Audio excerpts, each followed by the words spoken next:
A successful black attorney enters a small-town courtroom only to face immediate prejudice and systemic racism from the moment he steps inside. Dismissed because of his modest appearance, he is undermined and humiliated by a biased judge and corrupt officials who assume his worth based on stereotypes. As tensions escalate, the subtle microaggressions give way to open hostility, exposing the deep-rooted discrimination within the justice system. The attorney's calm professionalism clashes with the blatant injustice he endures, creating an infuriating and eye-opening look at racism in America. How far will he go to challenge the broken system? The hum of the small-town courthouse's air conditioning was barely audible over the muffled chatter of attorneys and plaintiffs milling around the entrance. Jonathan Cole adjusted his tie, glancing down at his watch, a sleek design with understated elegance that belied its hefty price tag. He stepped out of his car, a sensible mid-range sedan, and surveyed the scene before him. The courthouse loomed like a relic of another era, its weathered brick facade and creaking wooden doors speaking to decades of unpolished upkeep. Jonathan didn't mind. He had chosen this route deliberately, a brief departure from his world of high-rise offices and boardrooms. At 43, he was one of the most prominent defense attorneys in the country, known for taking on cases others deemed unwinnable.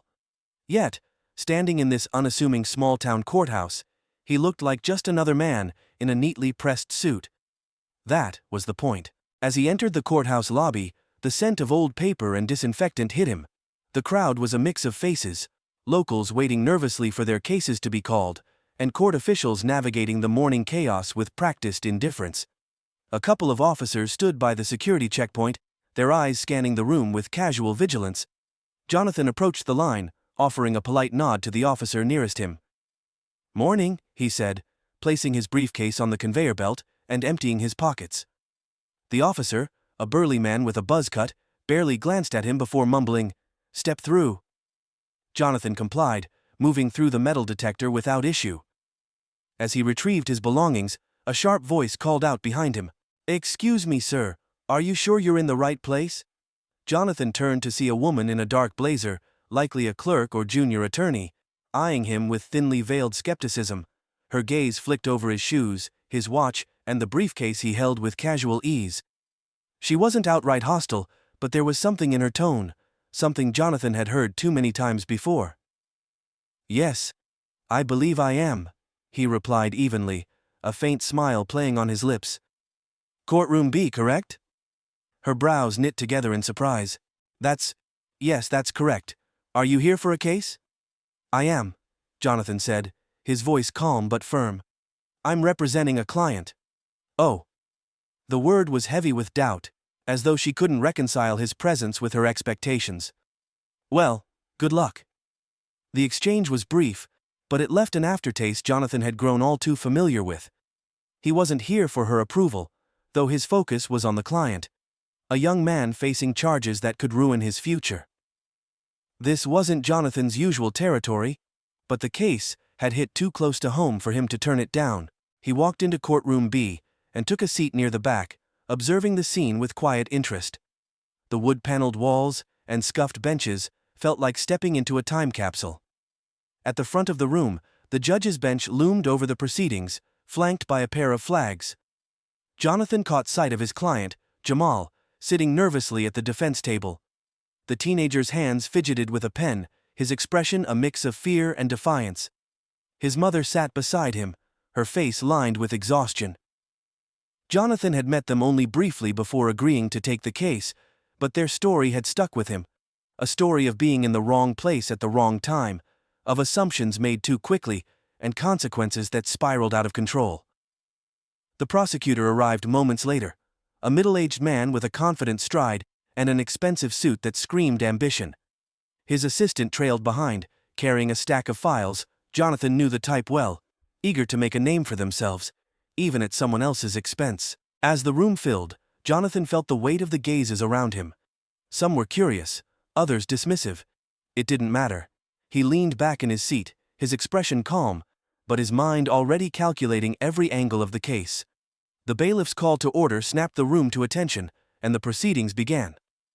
Jonathan rose, introducing himself to the court in his measured, authoritative tone. He felt the subtle shift in the room as his credentials became clear, as the weight of his reputation settled over those who had underestimated him.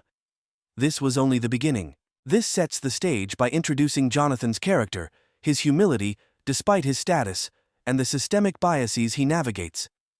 The scene also hints at the brewing tension between Jonathan and the prejudices embedded in the small-town judicial system. The courtroom's low hum of activity quieted as Judge Whittaker entered. Jonathan noted the judge's brusque movements and tired eyes, the kind that belonged to a man who had seen too many cases and cared for too few of them. Whittaker's reputation preceded him. He was known for running his courtroom like a military camp, doling out decisions swiftly and without much patience for nuance. "All rise," the bailiff announced, his voice echoing off the scuffed wooden walls. Jonathan rose with the others, his expression composed, as the judge settled into his chair. The gavel cracked against the block. "Let's get started," Judge Whittaker said, peering down through thin spectacles. "Case number 2387, State of Tennessee versus Jamal Parker. Mr. Whitmore, you may proceed." The prosecutor, a man named Paul Whitmore, stood with exaggerated confidence. "Thank you, Your Honor." He walked to the center of the courtroom and turned toward Jamal, his gaze sharp as a blade. "Ladies and gentlemen, what we have here is a clear-cut case of criminal behavior. The defendant, Jamal Parker, was caught trespassing and vandalizing private property." "Objection, Your Honor," Jonathan said, standing up smoothly. His voice was calm but firm. "Counsel is framing unproven allegations as facts." Judge Whittaker lifted a brow. "Sustain, Mr. Whitmore. Watch your words." Whitmore's jaw tightened, though he offered the judge a tight smile. "Apologies, Your Honor, let me rephrase." He turned his attention back to the jury. "The evidence will show that the defendant was found on private property after dark, near a broken window. Now, the property owner, a respected business owner in this community, reported damages totaling thousands of dollars. This behavior cannot be ignored." Jonathan's gaze flicked toward Jamal, whose fingers gripped the edge of the table. The boy's shoulders hunched forward under the weight of the accusations. It was the same weight Jonathan had carried once, many years ago. A weight he vowed no young black man should have to bear alone. When the prosecutor finished, Jonathan rose and approached the jury. His steps were deliberate, his voice steady. "Good morning, ladies and gentlemen," he began, offering them a measured smile. "My name is Jonathan Cole, and I represent Jamal Parker. What you'll hear today are allegations, not facts. You'll hear stories that play into assumptions, not truths." He paused, his gaze settling on the jury members one by one. Jamal is a 17-year-old honor student with no prior offenses. He was on his way home that night and had stopped near the property for reasons we'll explain later. What you won't hear, what Mr. Whitmore won't tell you, is how quickly assumptions were made about this young man simply because of the color of his skin and where he happened to be standing. A subtle murmur rippled through the room. Whitmore shifted, his face reddening as he rose to object. "Objection, counsel is grandstanding." "Sustained," Judge Whittaker said sharply, eyeing Jonathan. "Stick to the facts, Mr. Cole." Jonathan inclined his head. "Of course, Your Honor." He returned to the defense table, his movements deliberate.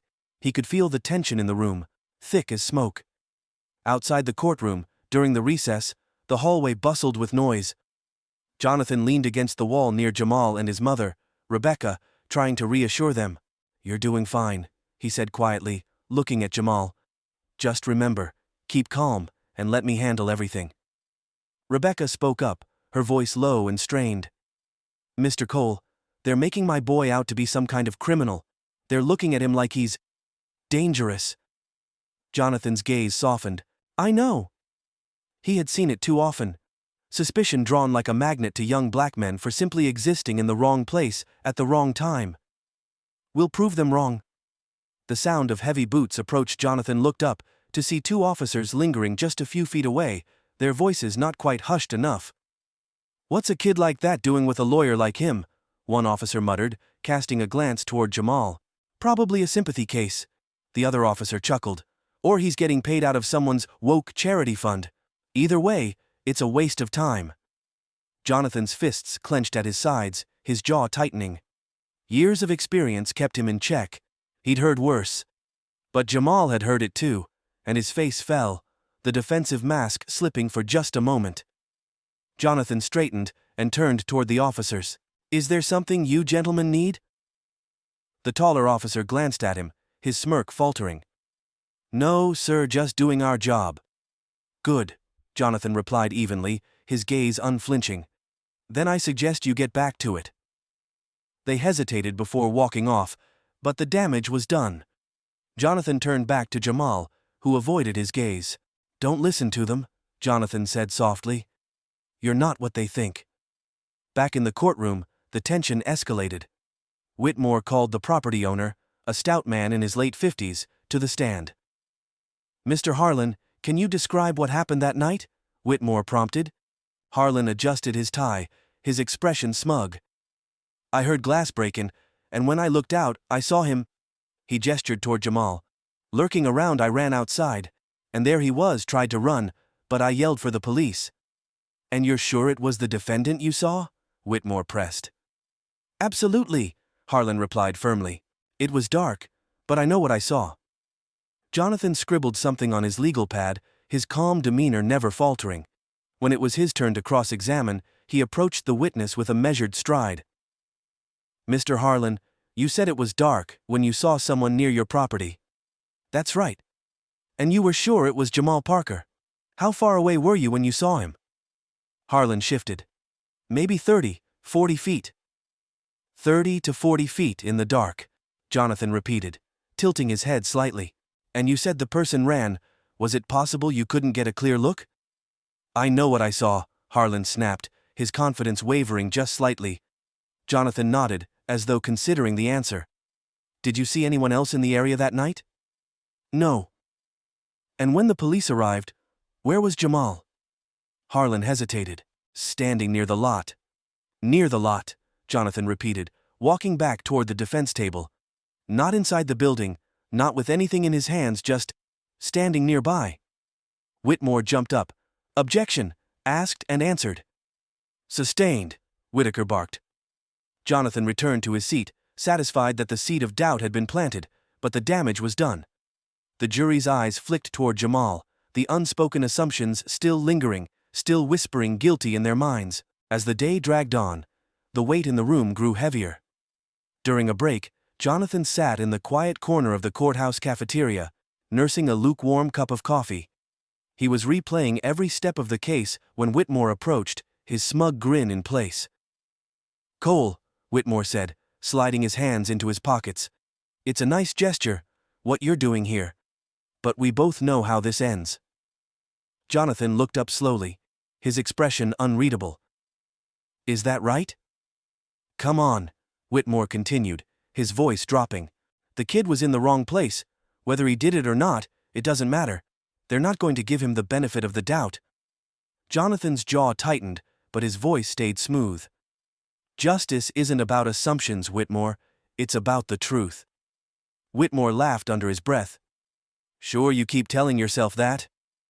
Jonathan watched as Whitmore walked away, leaving a bitter silence behind.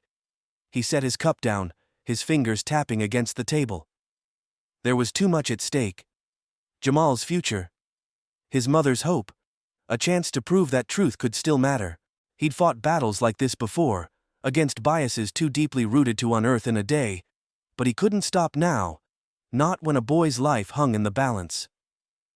Jonathan straightened his tie, picked up his briefcase, and walked back toward the courtroom, ready to face the storm.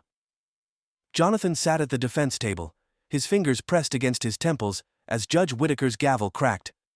The prosecutor had just concluded his questioning of the arresting officer, and Whitmore's smug expression was back in full force.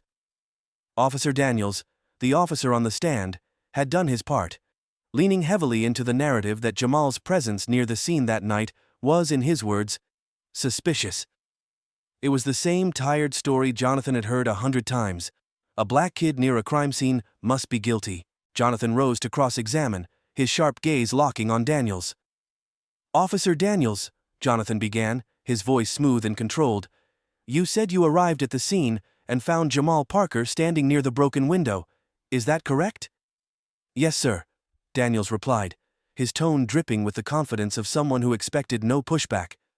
"And when you approached him, what did he say?" "He was quiet at first. Then he started mumbling something about waiting for someone." "Waiting for someone," Jonathan repeated. "Did you ask him who?" "I did." "And what did he say?" "That he didn't know the name, just that he was meeting up." Daniels delivered the words like a hammer to the jury. Jonathan kept his face impassive, though he could feel Whitmore's grin burning from across the room. "So, Jamal told you he didn't know the name of the person he was meeting. Do you remember what you said to him next?" Daniels' jaw tightened. "I asked him why he was really there." "Why he was really there?" Jonathan echoed, pacing slowly in front of the jury box. "Would you have asked that same question if Jamal were a white teenager standing there?" "Objection!" Whitmore barked, leaping to his feet. "Counsel is baiting the witness!" Judge Whitaker's brow furrowed. "Sustained, move on, Mr. Cole." Jonathan turned to the jury, pausing for effect before addressing Daniels again. "Officer Daniels, you made a decision that night. You decided that Jamal Parker looked guilty before you had any evidence. Isn't that true?" Daniels' face reddened. "That's not what happened." "Then tell me, officer. When you searched Jamal, did you find any tools, a rock, a shard of glass, anything connecting him to the broken window?" Daniels hesitated, just a second too long. "No." "No," Jonathan repeated softly, letting the word hang in the air. "And when you brought him in for questioning, did you have any evidence, that he was the one who caused the damage?" "No," Daniels admitted, his voice tight. "Yet you arrested him anyway." Jonathan's voice rose, sharp as a blade. "Why?" Daniels opened his mouth, but no words came out. Jonathan stepped back, fixing the jury with a steady, unflinching gaze. "Ladies and gentlemen, Officer Daniels had no evidence that Jamal was guilty. He made assumptions, and now Jamal Parker, a young man with a bright future, is on trial because of those assumptions." The room was silent, save for the soft scratch of a juror's pen on paper. Jonathan returned to his seat, his face unreadable, but his hands were trembling under the table. During the afternoon recess, Jonathan stood near the courthouse steps, the cool autumn breeze brushing against his face. He looked out across the small crowd gathered nearby, friends, family, and members of Jamal's community who had come to support him. Rebecca approached, her eyes searching Jonathan's face. "You're doing everything you can, right?" she asked softly, her voice tinged with exhaustion. "Please tell me we're gonna win." Jonathan nodded. "We're making progress," he said. Though his gut churned with doubt, he knew how these cases went. Facts didn't always matter when prejudice had already taken root. Out of the corner of his eye, Jonathan spotted Officer Daniels talking to Whitmore near the edge of the parking lot. Something about their body language made his instincts flare. Whitmore's gestures were sharp, his voice animated even from a distance. Daniels, on the other hand, shifted uncomfortably, like he was being cornered. Jonathan frowned. He couldn't hear them, but something felt off. Back in the courtroom, Whitmore delivered his next move, a surprise witness. "Your Honor, the prosecution would like to call Officer Blake to the stand." Jonathan stiffened. Blake. The name wasn't on the witness list. Whitmore had pulled a fast one. He shot up to his feet. "Your Honor, this witness wasn't disclosed prior to trial. This is improper." Judge Whitaker's expression was indifferent. "Mr. Whitmore?" Whitmore gave a practiced shrug. "This witness only became relevant after yesterday's testimony. Officer Blake's observations add context to the timeline of events." "Context?" Jonathan muttered under his breath. He had no doubt it was Whitmore's sleight of hand. "Overruled," Whitaker said. "Proceed." Jonathan clenched his jaw as Officer Blake took the stand, a younger cop with an eager face and carefully rehearsed answers.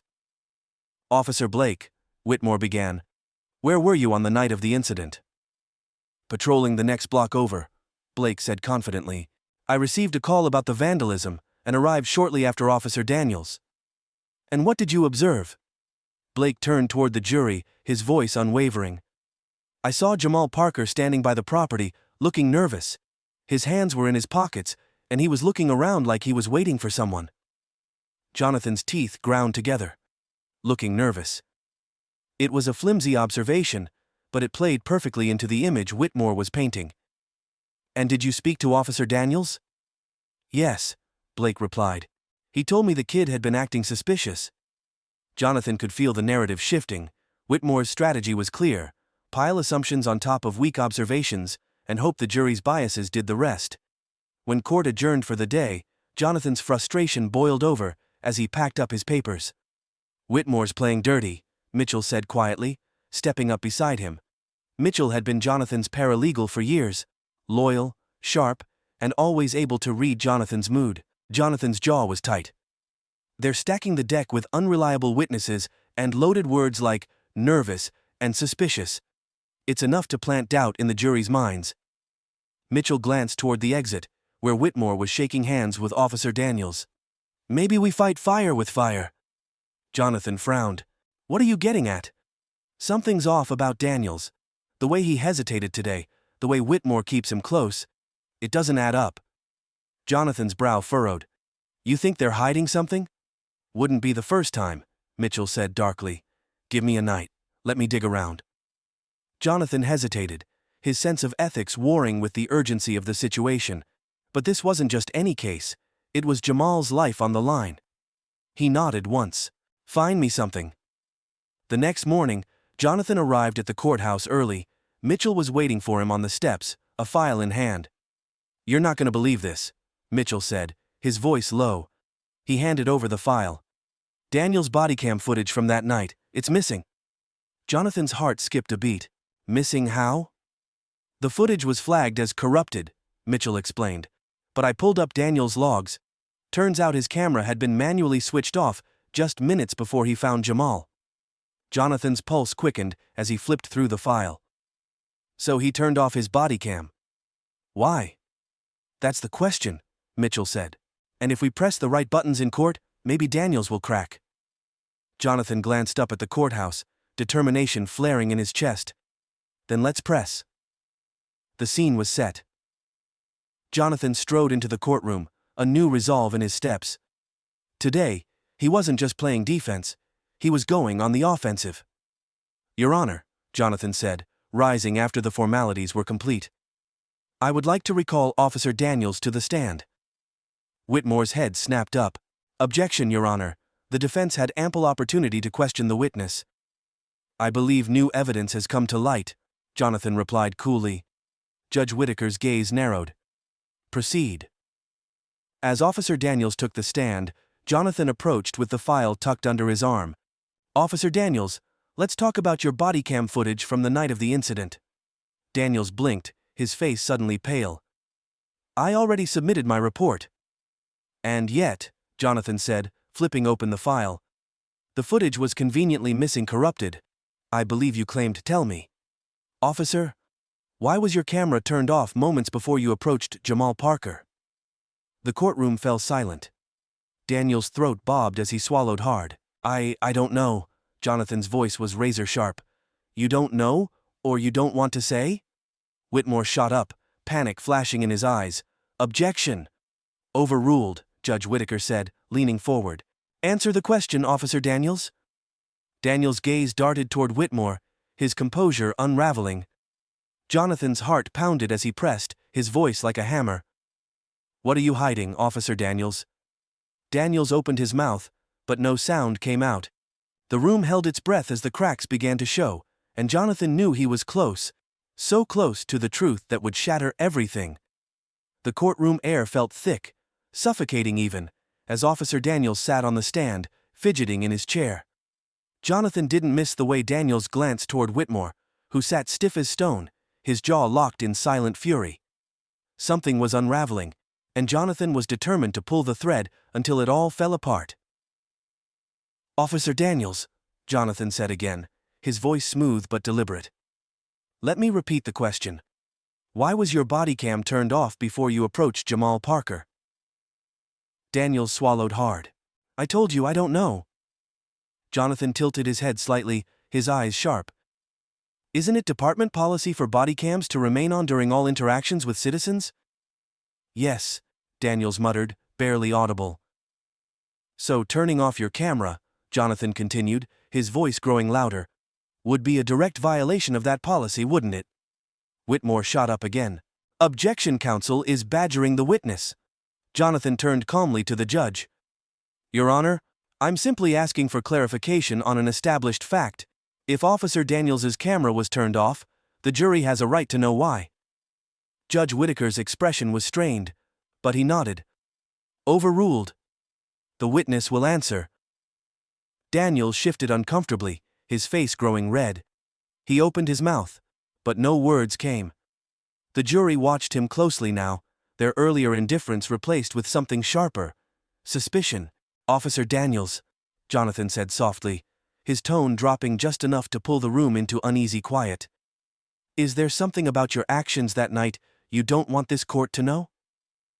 Daniels' eyes darted to Whitmore, who was now leaning forward, as though willing the officer to regain control. I didn't see the point of the camera, Daniels stammered finally. His words rushed. I turned it off, because I thought it was just another kid up to no good. There it was. The admission cracked through the silence like a gunshot. Jonathan's face remained steady, but inside, his pulse pounded. So, Jonathan said, his voice even, you assumed Jamal Parker was guilty before you spoke to him, and to justify that assumption, you violated policy, is that correct? Daniel's lips parted in protest, but no words came. The jury's eyes bore into him now, their earlier faith crumbling. Whitmore jumped up, desperation leaking through his controlled facade. Your Honor, this line of questioning is irrelevant. Jonathan turned to the judge, his voice calm but firm. With all due respect, Your Honor, it's entirely relevant. The prosecution's case hinges on Officer Daniels's credibility and observations. If his actions were based on bias instead of evidence, the jury has a right to know. Judge Whitaker's frown deepened. Overruled. Sit down, Mr. Whitmore.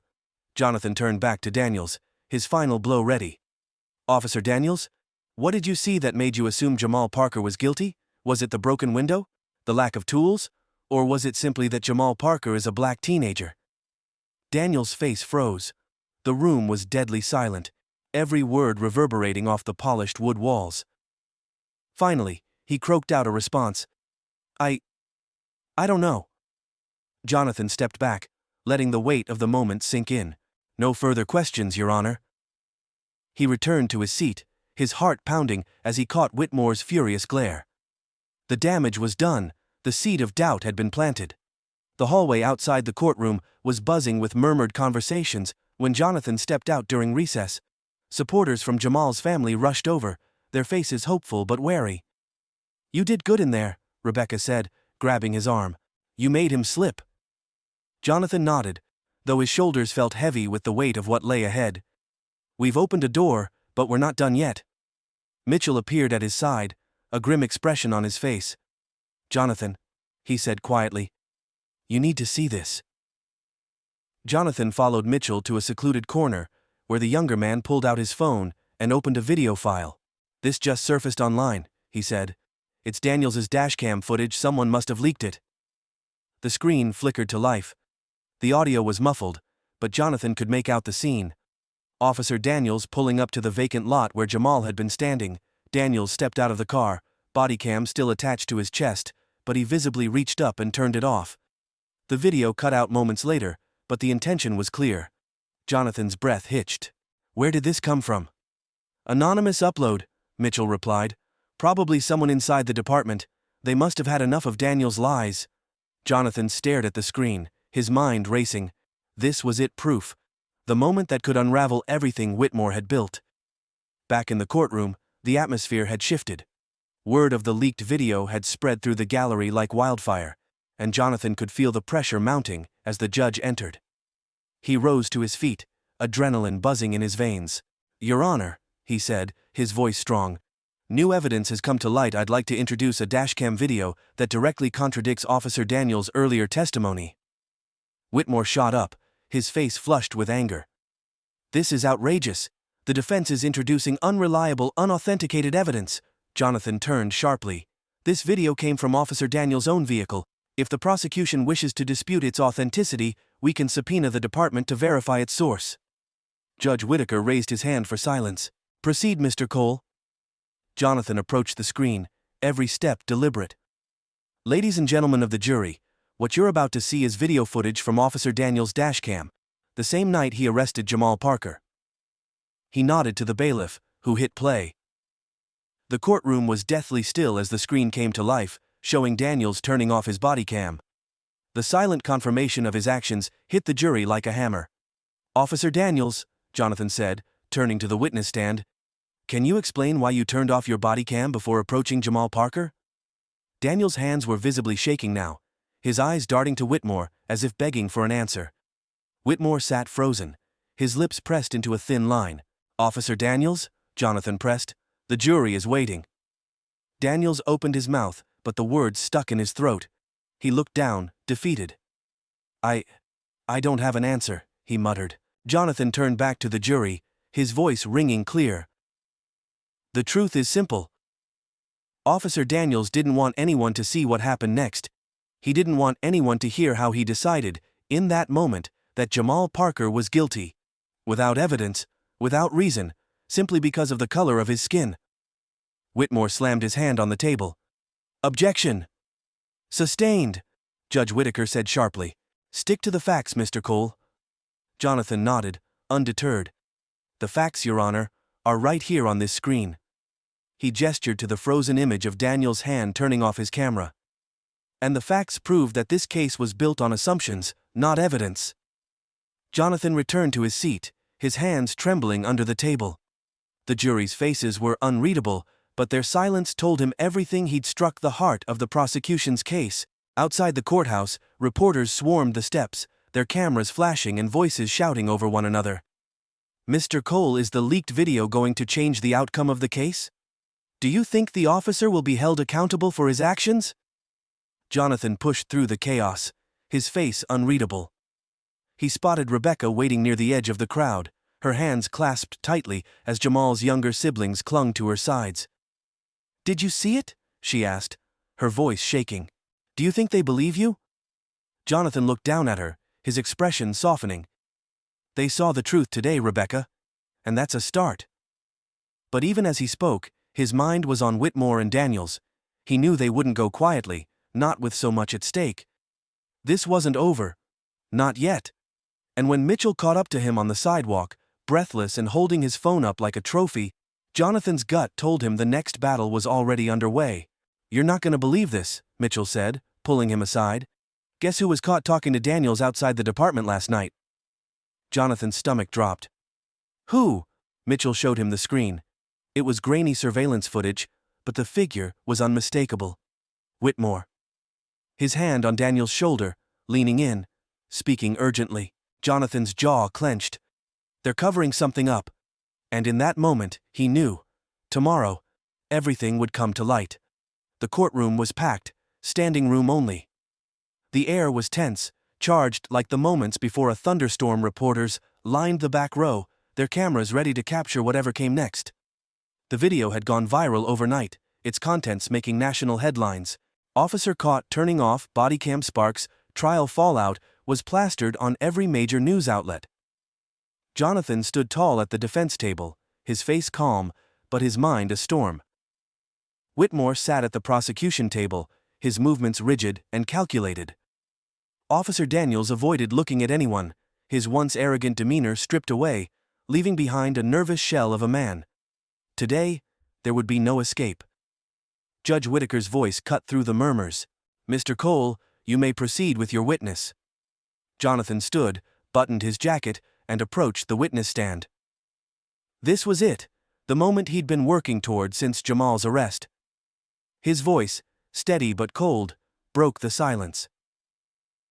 "Officer Daniels, I want to talk about the events leading up to Jamal Parker's arrest." Daniels shifted in his seat, his face pale. "I've already explained that." "Have you?" Jonathan asked, arching a brow. "Because the leaked video from your dashcam tells a very different story. It shows you turning off your body cam before approaching Mr. Parker. You told this court that was a mistake." Jonathan leaned forward. "Was it?" Daniel's eyes darted toward Whitmore, who gave him a subtle nod. Silent orders. But Jonathan caught it. A flicker of anger flared in his chest, and he pressed on. "Answer the question, Officer Daniels. Was it a mistake, Or was it intentional? Daniels hesitated, his jaw tightening. It was intentional, Jonathan finished for him. Because you didn't want a record of what happened next. Whitmore sprang to his feet. Objection, counsel is leading. Judge Whitaker raised a hand. Sustained, careful, Mr. Cole. Jonathan nodded and paced slowly in front of the jury, letting the moment linger. He turned back to Daniels, his tone quieter now, but no less intense. Why turn off the camera, officer? If you were acting within protocol, what was there to hide? Daniels swallowed, visibly trembling under the weight of the question. I don't know, he muttered. You don't know? Jonathan pressed. Or is it that you saw a young black boy standing alone, and you made a choice? You assumed guilt, you assumed he didn't belong, isn't that true? Objection! Whitmore shouted, his face flushed. Counsel is editorializing. Jonathan turned to the judge. Your Honor, I'm seeking clarification of the officer's state of mind. The jury has seen the video, they deserve to know the truth. Overruled, Whitaker said, though his face betrayed his discomfort. The witness will answer. Daniels' hands clenched the edge of the stand as his shoulders slumped.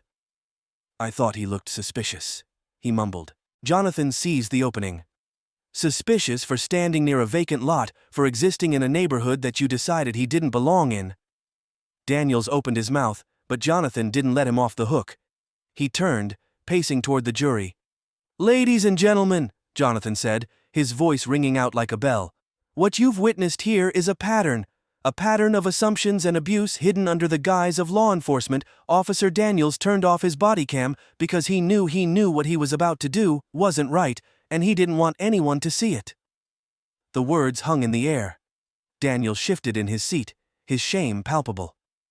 Jonathan rounded back on him. And when Jamal Parker didn't resist, when he stood there and complied, you still arrested him. You still decided that his word didn't matter. Why, officer, why? Daniels' voice cracked when he finally spoke. I don't know. Jonathan stared at him for a long beat, letting the weight of his broken words settle over the room. No further questions, Your Honor. As Jonathan returned to his seat, Whitmore shot him a venomous look before standing to attempt his salvage job. But the damage was done. Daniels' shaky testimony, combined with the video evidence, had left an irreparable hole in the prosecution's case. The lunch recess came quickly, and the tension spilled into the courthouse hallways like steam from a pressure valve. The press surged forward the moment Jonathan stepped outside. Mr. Cole, do you believe Daniels will face criminal charges? Do you think this case exposes a larger problem in law enforcement? Jonathan ignored them, his eyes scanning the crowd. He found Rebecca waiting near the entrance, Jamal at her side. The boy looked small amidst the chaos, but when he met Jonathan's gaze, there was a flicker of hope. You did it, Rebecca said, her voice thick with emotion. You made him admit it. Jonathan crouched down to Jamal's level, his voice gentle. We're not done yet, but I promise you, people are listening now. The afternoon resumed with Whitmore on edge. He called a string of rebuttal witnesses, but they were weak, their credibility tainted by the morning's revelations. Finally, as the afternoon sun streamed through the tall courtroom windows, Whitmore took the floor for one last, desperate move. Your Honor, he said, I'd like to recall Officer Daniels for one final statement. Jonathan frowned. This was a risky move. Even for Whitmore, Daniels was already a liability. Bringing him back could backfire. Daniels took the stand once more, his face pale. Whitmore approached slowly, his voice calm but pointed. Officer Daniels, Whitmore said. Did you act out of malice when you arrested Jamal Parker? No, Daniels croaked. Was it your intention to violate his rights? No, Daniels whispered again. Jonathan watched Whitmore carefully. He was softening the blow, trying to paint Daniels as fallible, but not malicious. It was a ploy to sway the jury's sympathy, to frame Daniels as a good man who made a mistake. Whitmore turned toward the jury, his tone almost pleading. Ladies and gentlemen, Officer Daniels isn't perfect, none of us are. He acted on instinct, on training, in a difficult situation. Jonathan felt his jaw tighten. Instinct. That was the word Whitmore had chosen, a word used to excuse bias for generations. He rose to his feet. "Permission to cross-examine, Your Honor." Whitaker nodded. "Proceed." Jonathan walked to the witness stand, his steps slow and deliberate. He locked eyes with Daniels, who looked ready to bolt. "Officer Daniels," Jonathan said softly, "when you say instinct, what do you mean? What was it about Jamal Parker that made you turn off your camera, that made you decide he was dangerous?" "I told you," Daniels muttered. "I don't know." "You don't know," Jonathan repeated, his voice growing louder. "Or you don't want to admit it? Don't want to say out loud what we already know?" Whitmore shot up again. "Objection. Sustained." Jonathan turned to the jury, his voice ringing out. "This is what instinct looks like in a broken system. A system that teaches officers to see a young black boy and assume the worst. And that instinct doesn't just ruin lives, it takes them." The gallery murmured as Jonathan stepped back. No further questions. By the end of the day, the jury's faces were drawn and weary as Judge Whitaker dismissed them for deliberation. The courtroom emptied slowly, the weight of the case still hanging heavy. Jonathan packed his briefcase in silence, but he couldn't miss Whitmore's glare as he walked past. "This isn't over," Whitmore said, his voice low. Jonathan met his gaze. "No, it's not," he replied evenly. "Not for you. And certainly not for Daniels." Outside, the courthouse steps were quiet now. The crowd mostly gone. Rebecca waited, Jamal's hand in hers. She approached Jonathan as he stepped into the fading evening light. "How long will it take?" she asked softly. Jonathan exhaled, his shoulders finally slumping. "That's up to the jury." He looked down at Jamal, whose eyes held a mixture of fear and hope. Jonathan knelt to meet him eye to eye. "No matter what happens," Jonathan said, his voice steady, "we fought for the truth, and that matters." Jamal nodded slowly, and Jonathan stood, watching the horizon as the sun disappeared behind the courthouse. In that moment, everything felt uncertain, the outcome, the consequences. But one thing was clear: the fight was far from over. The courthouse buzzed with restrained tension, the kind that made silence feel heavy and oppressive. Reporters lined the back of the room, their cameras poised for any sudden movement, while a wave of curious onlookers filled the gallery. The trial had become a spectacle. Jonathan Cole's fight against Officer Daniels, a case that had grown far beyond Jamal Parker's unjust arrest. Jonathan adjusted his tie, his steady breath masking the storm swirling inside him. This moment, this confrontation, wasn't just about Jamal anymore. It was about every child whose innocence was stolen by prejudice, every family broken by a system that refused to see their humanity. And now, the world was watching. He rose as Judge Whitaker returned to the bench, her gavel striking sharply to call the room to order. "Mr. Whitmore," she said, nodding toward the prosecution. "Your witness." Whitmore smirked with a false confidence, his every movement calculated as he stood and turned to the gallery for effect before approaching the stand where Officer Daniels sat, his face pale and drawn. "Officer Daniels," Whitmore began, his tone soft and leading, "do you regret your actions that day?"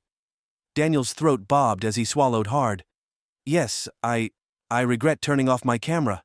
It was unprofessional." "And did you act with malice?" Whitmore pressed, as if orchestrating a redemption narrative. "No," Daniels said quickly, his voice shaky but firm.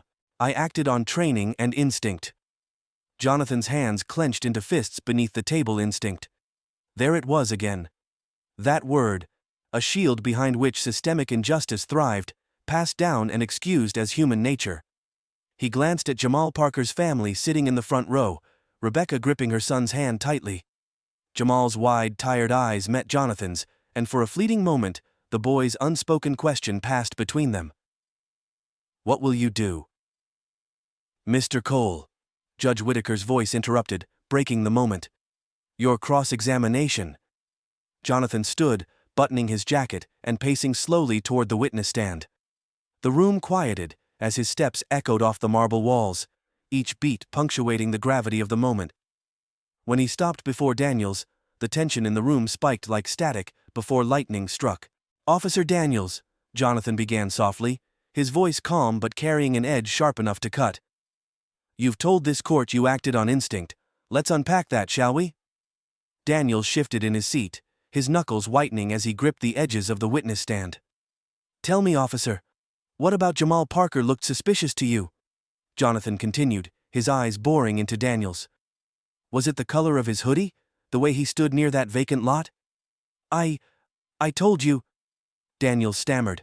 Or was it something else? Something about his skin? Jonathan's words hung in the air like a challenge, sharp and unflinching. Whitmore shot to his feet. Objection badgering the witness. Sustained, Judge Whitaker said, though her voice was softer this time. Jonathan stepped back slightly, nodding as if accepting the ruling. But then he pivoted, his voice quieter now, measured and deliberate. Officer Daniels, what did Jamal say to you when you approached him? Daniels hesitated. He said he was waiting for his mom. And yet, despite that explanation, despite there being no visible threat, no sign of a crime, you arrested him. Daniels glanced at Whitmore, who shook his head slightly. I thought. Thought what? Jonathan snapped, his voice rising as he stepped forward. That he didn't belong there, that a young black boy standing in his own neighborhood must be guilty of something? Daniels' lips trembled, and he looked away. Jonathan turned to the jury, his voice booming now, unafraid of making his point clear. This is what instinct looks like in a broken system. It's not intuition, it's bias. A bias so deeply ingrained that an officer can turn off his body cam, handcuff a child, and convince himself he was doing his job. He spun back toward Daniels, who looked like he wanted to sink through the floor. Jonathan's voice dropped to a whisper, cold and cutting.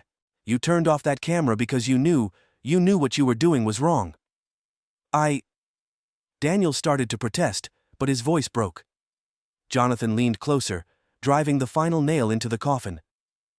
Isn't it true, Officer Daniels, that this isn't the first time you've turned off your body cam, that you've done this before to avoid accountability? Daniels froze. The air in the courtroom grew heavy as every eye turned to him, waiting for an answer. Answer the question, Jonathan said, his voice a low growl. Whitmore shot up again, his voice desperate. Objection relevance. Overruled, Judge Whitaker interrupted, her tone firm for the first time all day. The witness will answer. Daniel's mouth opened, but no words came. Sweat beaded along his brow, and in that silence, his guilt was laid bare for everyone to see. Jonathan stepped back, allowing the weight of it to crush the room. The courtroom was in chaos during the recess. Reporters shoved microphones into faces, spectators whispered feverishly, and Daniels was nowhere to be seen. Jonathan slipped out a side door, his shoulders sagging as the adrenaline drained from him. The hardest part was over, but the fight was far from finished. Outside, Rebecca was waiting, Jamal beside her. She rushed forward, grabbing Jonathan's arm. You got him, she said, tears brimming in her eyes. You finally got him. Jonathan glanced down at Jamal, who looked at him with something he hadn't seen before. Trust. You did good, the boy said quietly. Jonathan knelt down, resting a hand on Jamal's shoulder. This isn't just for you, Jamal. It's for everyone who needs to know they're not alone. Rebecca nodded, wiping her eyes. We're going to get through this, she whispered. All of us. Back inside, the judge called the court back to order. Whitmore, visibly shaken, stood to deliver his closing argument, but his usual confidence was gone. He fumbled through his statements, attempting to reframe Daniels as a man who had made a mistake, but the damage had been done. When Jonathan took the floor for his closing, the entire courtroom stilled. Ladies and gentlemen, Jonathan began, his voice calm but heavy with emotion. You've seen the truth for yourselves. Jamal Parker did nothing wrong, yet he was treated as a criminal because of the color of his skin. Officer Daniels didn't act alone. He acted on a system that taught him to see Jamal not as a child, but as a threat. He turned toward the jury, letting his gaze linger on each of them. This isn't just about one boy, it's about all the families who fear for their children when they step outside. It's about justice, not just for Jamal, but for all of us. Jonathan paused, his voice softening. I ask you, don't let this moment pass. Don't let the truth be buried. Hold the system accountable, because that's the first step to change. He stepped back, his heart pounding, and took his seat. For the first time, Jonathan allowed himself a moment of hope. The jury filed out to deliberate, and the courtroom emptied. Jonathan sat alone at the defense table, staring at the empty witness stand where Daniels had unraveled. It wasn't a victory, not yet. But for the first time, the scales felt as if they had shifted, if only slightly.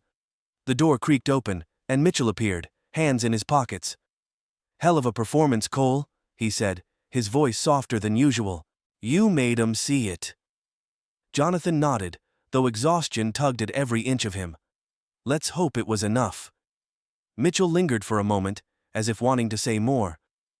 "You did good, man," he muttered finally, and then he was gone. As the courtroom lights dimmed and the silence settled in, Jonathan closed his eyes, the weight of it all pressing down on him. Whatever the jury decided, one thing was certain: the fight wasn't over. It had only just begun. The courtroom was packed when the jury returned. Jonathan sat at the defense table, hands clasped together, feeling the weight of every second. The quiet buzz of whispers, the anticipation hanging in the air, it all funneled down to this moment. Rebecca and Jamal sat in the front row, holding hands, their expressions tense but hopeful. Behind them, dozens of faces stared ahead. Community members, journalists, activists, all waiting to see justice finally rendered. The foreperson stood, a thin woman in her late 50s, her face drawn, but determined. "In the matter of Officer Derek Daniels versus the state," she began, "we, the jury, find the defendant guilty." The word echoed through the room like a bell tolling, signaling the end of a long and painful silence. Gasps erupted from the gallery. Someone let out an audible, "Yes," while others whispered to one another, the words a mixture of disbelief and relief. Jonathan let out a breath he didn't realize he'd been holding. His shoulders sagged, his hands trembling slightly, but his expression remained steady. This victory was for Jamal. Yes. But it was also for every unseen child, every grieving family, every silenced voice.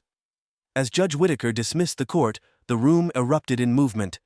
Reporters scrambled toward the front, cameras flashing, questions already being shouted. Rebecca pulled Jamal into her arms, tears streaking her face.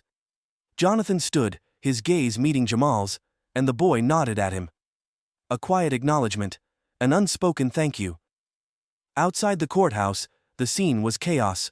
Protesters chanted for reform, their voices blending with news anchors delivering live reports. The air buzzed with something electric. Hope, perhaps.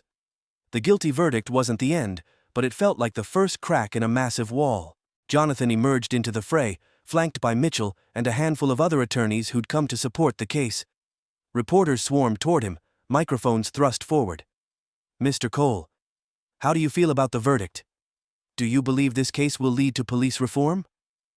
Was justice truly served today?" Jonathan paused, raising his hands for silence. The crowd hushed just enough for his words to carry. "This isn't just about one case," Jonathan began, his voice strong and clear. "This verdict is a message that accountability matters, that no one is above the law, but this fight doesn't end here. Jamal Parker was lucky to survive what too many others haven't. For every name we know, there are countless others we don't. Today is a step forward, but the work has only just begun."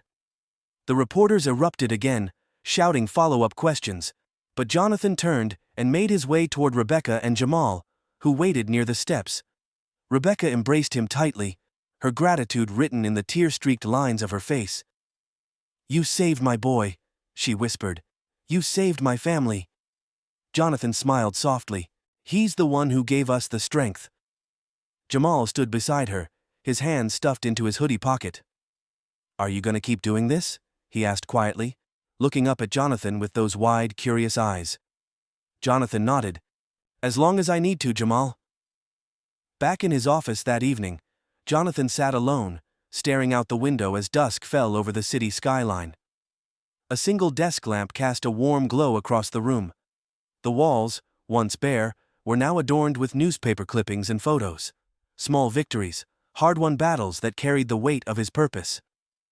Mitchell knocked softly on the doorframe before stepping in. "Big win today," he said, setting a half-empty bottle of scotch on Jonathan's desk. "You earned this one." Jonathan smirked faintly, pouring himself a glass. It's not about me.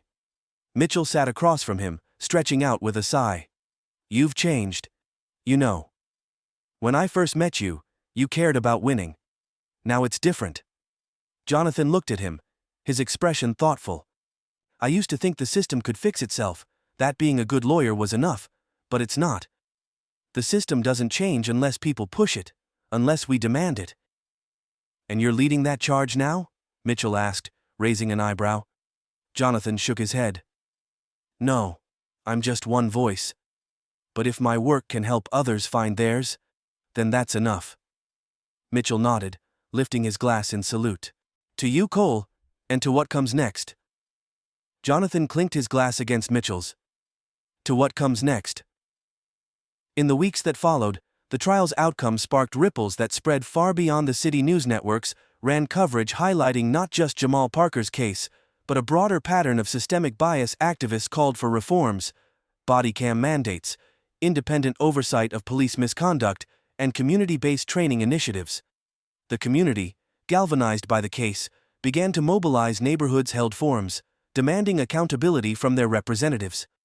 Parents and teachers spoke openly about their fears and hopes, pushing for change in how children of color were perceived and protected. For Jonathan, the work continued. Late nights in his office became routine as he partnered with organizations pushing for police reform and racial justice. New clients began to reach out. Families with stories eerily similar to Jamal's. Each case added fuel to his resolve. One Saturday morning, Jonathan visited Jamal's family. The Parker home sat in a quiet neighborhood, the front porch decorated with potted plants and a small welcome mat. Jamal was outside, tossing a basketball against the garage. Think you're ready for the court? Jonathan asked, smiling as he approached. Jamal grinned. You think you can beat me? I might surprise you, Jonathan said, shrugging off his jacket. They played for nearly an hour, the rhythm of bouncing basketballs and laughter filling the air. Rebecca watched from the porch, her expression soft and content. When they finally sat on the steps, catching their breath, Jonathan handed Jamal a small envelope. What's this? Jamal asked. Jonathan nodded toward it. Open it. Jamal pulled out the paper inside, his eyes widening as he read. A scholarship? I talked to a few folks, Jonathan explained. You're smart, Jamal. You've got a future ahead of you, and I don't want what happened to hold you back. This is a start. Jamal looked up, his eyes shining. You didn't have to do this. Yes, I did, Jonathan said firmly. Because someone believed in me once, when I didn't believe in myself. Now, it's your turn. Rebecca stepped forward, tears welling up. Thank you, she said softly. For everything. Jonathan stood, stuffing his hands into his pockets. Just promise me one thing, Jamal. What? The boy asked. Use this to make a difference, whatever that looks like for you. Jamal nodded, determination flashing in his young eyes. I will. Jonathan drove back into the city, his thoughts calm for the first time in months. The road stretched before him, bathed in golden afternoon light. His phone buzzed with an email notification. A request to speak at a national conference on systemic reform. He smiled faintly, the next chapter already calling. The fight wasn't over. There would always be more battles, more walls to tear down. But for now, he could hold on to the small victories. The lives changed, the voices heard, the moments that proved progress was possible. As he merged onto the freeway, Jonathan glanced in the rearview mirror. The weight he'd carried for so long didn't feel quite as heavy anymore. And this time, he wasn't fighting alone. The city buzzed with the muted hum of life as Jonathan sat on a bench in the park, the late afternoon sunlight spilling across the wide-open space. Children's laughter echoed in the distance, mingling with the occasional bark of a dog and the rhythmic clanking of a nearby construction site. Progress in motion. He watched the world move around him, a quiet observer of the everyday normalcy that so many took for granted. For the first time in a long while, Jonathan allowed himself to pause and breathe. The verdict in Jamal Parker's case had been a monumental victory, but it was not a clean break, nor was it a perfect resolution. Justice, Jonathan had come to understand, was rarely as complete or as satisfying as people hoped. There were no ribbons tied neatly around the aftermath of systemic struggles. The damage, the distrust, and the scars lingered long after the spotlight faded. Still, something had shifted, both within Jonathan and within the city. The trial had sparked conversations that could no longer be silenced. People who had once ignored these issues were now speaking, listening, seeing in ways they hadn't before. A single case had cracked open a broader dialogue about racial bias, accountability, and the inequities embedded in the institutions that claimed to protect. Jonathan leaned back against the bench, his gaze drifting upward as the sky began to soften into shades of gold and crimson. He had spent so many years believing that success, winning, meant fixing the system from within, that all it took was one strong case, or one airtight argument to prove his worth, but this journey had stripped him of that illusion. He thought back to the man he'd been when this all began. Confident, ambitious, but quietly detached from the emotional heart of his work. At the time, Jonathan had seen himself as an instrument of change, someone who could fight battles and walk away untouched. He now understood how naive that had been. This fight had cut into him in ways he hadn't anticipated. It had challenged him, tested him, broken him down, and forced him to rebuild. Not as a man above the cause, but as part of it. The case had also forced Jonathan to confront his own privilege. As a black man with wealth and status, he had once imagined he could exist outside the biases others face daily. But the truth was inescapable. Systemic injustice didn't distinguish between class or background. If someone like him could be treated with suspicion or disregard in a luxury shop or a courtroom, what did that say about those without his resources or education? This realization had lit a fire within him, not of anger, but of resolve. Jonathan could no longer operate in isolation, merely winning cases and collecting accolades. His role was bigger now, to empower, to amplify, to ensure that those without voices were heard. This was no longer about his name in headlines. It was about making sure the system saw people like Jamal, truly saw them, and treated them with the dignity they deserved. The ripples from Jamal Parker's case had spread far and wide. Conversations about racial profiling, biased policing, and abuse of power had ignited across the city. Community leaders met with police departments to demand reforms. Proposals for independent oversight committees gained traction, as did calls for body camera mandates and de-escalation training. For the first time in years, it felt like the city was waking up. Like people who had been content to look away were now facing the truth. This didn't mean the work was done, far from it. The fight against systemic injustice was a marathon, not a sprint. But progress, Jonathan realized, was built on small steps forward. A guilty verdict here, a policy change there, a conversation that inspired a new perspective. It all mattered. Jonathan had begun working closely with local organizations to push for reforms. He partnered with youth groups, teaching kids about their rights and fostering discussions about systemic inequities. His firm, once focused exclusively on high-profile cases, now offered pro bono services to families and individuals with nowhere else to turn. There were still setbacks. Not every case was won. Not every door opened easily. But Jonathan had learned that even the smallest victories were seeds. Seeds that could grow into something bigger, something lasting. Sitting at his desk late one evening, Jonathan sifted through a stack of letters, handwritten notes from parents, teachers, and young people who had followed the case. One caught his eye. "Dear Mr. Cole, I'm 12 years old, and I saw your speech on the news. You showed me that I can speak up, even when people don't want to listen. When I grow up, I want to help people too, like you." Jonathan smiled, his chest tightening. He thought of Jamal, of the boy's quiet resilience, and the way he'd stood in that courtroom and told his story, even when it hurt. This is what it's about, Jonathan thought.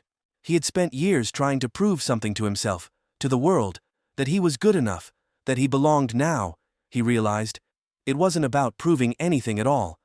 It was about doing the work. The victories weren't his alone. They belonged to the community, to the people who fought alongside him, and to those who would come after him. His phone buzzed with a call from Jamal's mother, Rebecca. She had started volunteering with a local advocacy group and wanted Jonathan to speak at an upcoming event. "You've inspired people, Jonathan," she said, "including me. Don't stop now." He smiled as he promised he'd be there. Jonathan stood before a crowd in a packed auditorium, his words carrying across the room with quiet intensity. "Change doesn't happen in a courtroom alone," he said.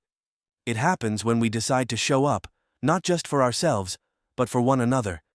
It happens when we refuse to accept that the way things are is the way they'll always be." He paused, his gaze sweeping over the room. "Every voice matters, every action counts. Whether you're standing on the front lines, voting for change, or teaching the next generation to demand better, you're part of the solution." Applause thundered through the room, but Jonathan felt no pride in it. Instead, he felt hope. Hope that these words would linger, that someone in that crowd would carry them forward. Months later, Jonathan found himself back at the park bench, where he'd sat after the verdict. This time, Jamal sat beside him, tossing a basketball between his hands. "You still come here?" Jamal asked, his voice teasing. "Sometimes," Jonathan said with a smile. "It reminds me to slow down." Jamal nodded thoughtfully. "You know, I started volunteering too at the youth center." "That's great, Jamal," Jonathan said sincerely. Jamal shrugged, looking out at the kids playing in the distance. "You said once that everyone has a voice. I guess I just figured it was time to use mine." Jonathan looked at the boy, at the future stretching ahead of him, and felt something settle deep in his chest. Progress was slow. It was messy. It was imperfect. But it was happening. As the sun dipped below the horizon, casting the park in a warm glow, Jonathan stood and clapped a hand on Jamal's shoulder. "Come on," he said. "Let's get you ready for that court." Together, they walked toward the fading light, the sounds of laughter and life carrying them forward. Because progress isn't a destination, it's a promise. A promise to keep going, to keep fighting, to keep believing that change is possible. And for Jonathan Cole, that was enough.